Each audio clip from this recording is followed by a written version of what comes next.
Welcome back नाज़रीन।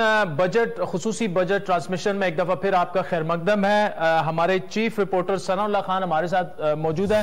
सनाउल्लाह, ये बताएगा कि सरकारी मुलाजमीन की तनख्वाहों में भी इजाफा हो रहा है, पेंशन में भी इजाफा हो रहा है, क्या तफसीलात हैं आपके पास? कैबिनेट जो स्पेशल कैबिनेट मीटिंग थी वो जारी है इस वक्त भी, और इसमें जो राय बता रहे हैं इस बात की कोशिश की है कि तनख्वाह में 15% और पेंशन में 5% इजाफे की मंजूरी दी गई है।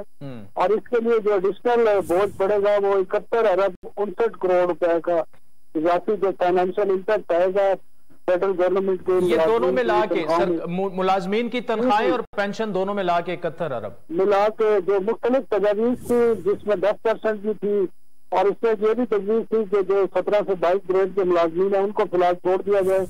लेकिन फिर जो हमें जराये बता रहे हैं कि पीपल्स पार्टी के चेयरमैन आसिफ अली जरदारी ने इसमें इंटरवेंशन किया और उन्होंने उनकी डिमांड पर ये 15% इजाफा किया गया। इन्फ्लेशन को मद्देनजर रखते हुए, क्योंकि इन्फ्लेशन इस वक्त 13.8% है, तो उसको बुनियाद बनाकर ये इजाफा किया गया है। बाकी जो ये ढाक रिलीफ होगा या इसमें मजीद कोई इसको जो तनख्वाह में मर्ज किया जाएगा, ये अनाउंसमेंट खुद वजीर खजाना 5 बजे अपने खिताब में करें। ठीक।